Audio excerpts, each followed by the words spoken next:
बातचीत કરીએ पिडिलाइटના managing director Bharat Puri આપણી સાથે જોડાઈ રહ્યા છે। भरत जी, गुड आफ्टरनून, बहुत बहुत स्वागत है आपका सबसे पहले तो सीएनबीसी बाजार पर।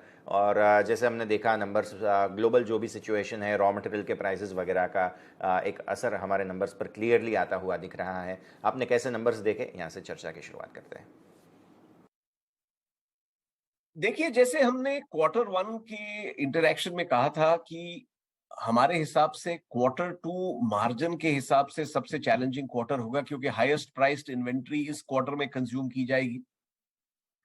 हमने ये गाइड किया था कि जो वैम के प्राइसेस हैं, वैम वाइनाइल एसीटेट मोनोमर, जो हमारा सबसे इंपॉर्टेंट रॉ मटेरियल है, उसके दाम तकरीबन $2500 प्रति टन तक पहुंच गए थे। नॉर्मल सिचुएशन में कोविड के पहले ये $1000 से कम होता था। Excuse me. तो इसीलिए हमने गाइड किया था कि देखिए, क्वार्टर टू में मार्जिन का चैलेंज रहेगा, ये रहा है। और आप अगर देखें तो ऑल हमारा जो ग्रॉस मार्जिन है वो काफी घटा है, जो मटेरियल कॉस्ट है ऑल टाइम हाई पे है।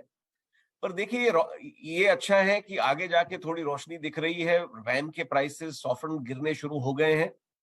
आज की तारीख में वैम का प्राइस तकरीबन $1200 से $1400 प्रति टन है। तो इसका आपको थोड़ा क्वार्टर थ्री में असर दिखेगा, ज्यादातर असर इसका क्वार्टर फोर में दिखेगा, क्योंकि क्वार्टर थ्री में फिर भी हाई प्राइस्ड इन्वेंट्री रहेगी। तो क्वार्टर फोर में जो नॉर्मल सी है हमारे हिसाब से वापस आती आपको नजर आएगी। जहां तक ग्रोथ का सवाल है, अगर आप फर्स्ट हाफ देखें तो हमारी ग्रोथ काफी अच्छी है। ओवरऑल वैल्यू ग्रोथ 34% है, वॉल्यूम ग्रोथ 20% से ज्यादा है। अगर आप 3 साल का हमारा CAGR भी देखें, जो हमारे हिसाब से वो सही है, क्योंकि आप प्री कोविड से भी कंपेयर कर रहे हैं।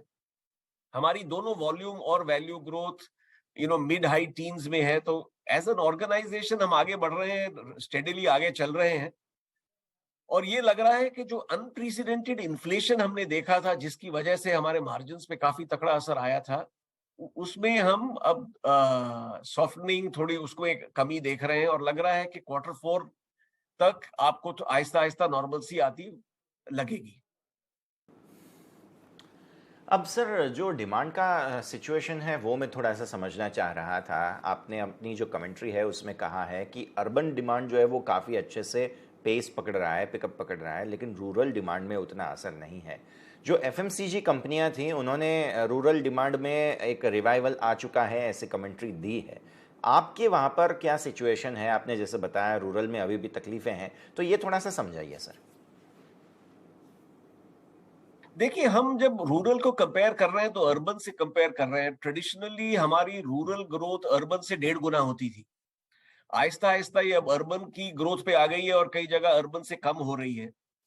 देखिए, ये काफी साफ जाहिर है कि अगर इन्फ्लेशन तेज होगा, अगर प्राइसेस तेजी से बढ़ेंगे, तो असर सबसे ज्यादा रूरल और सेमी अर्बन पे होगा। और यही हुआ है हमारे हिसाब से। जैसे इन्फ्लेशन थोड़ा कम होगा, मॉनसून अच्छा रहा है, और गवर्नमेंट के और भी स्टेप्स होंगे कस्टमर के हाथ में रूरल और सेमी अर्बन में पैसा डालने के, आपको आहिस्ता आहिस्ता रूरल और सेमी अर्बन वापस आता मिलेगा। देखिए, जब हम कंपेयर कर रहे हैं, हम कंपेयर कर रहे हैं अर्बन से, ओवरऑल हमारा रूरल अभी भी बढ़ रहा है। अगर हम इसकी, जैसे मैंने कहा, CAGR भी देखें, वो भी ओवरऑल वॉल्यूम भी बढ़ रही है, पर जिस तरह से पहले बढ़ रही थी वो नहीं बढ़ रही।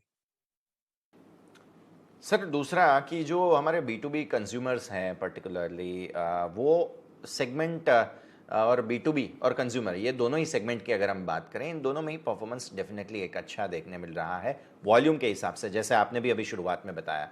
तो ये थोड़ा सा हम और डिप में समझना चाहेंगे कि ये जिस तरह से यहाँ पे ट्रैक्शन आता हुआ दिख रहा है वॉल्यूम के हिसाब से, इसको और आगे कैसे देखना चाहिए, क्योंकि बी टू बी का ग्रोथ बहुत ही अच्छा है सर। बिल्कुल सही आपने बोला। और हमारा देखिए, पिडिलाइट पे हम शुरू से कह रहे हैं, हमारा उद्देश्य सिर्फ एक है, प्रॉफिटेबल वॉल्यूम ग्रोथ। हम हर टाइम वॉल्यूम के पीछे जाते हैं, हमें जो वैल्यू है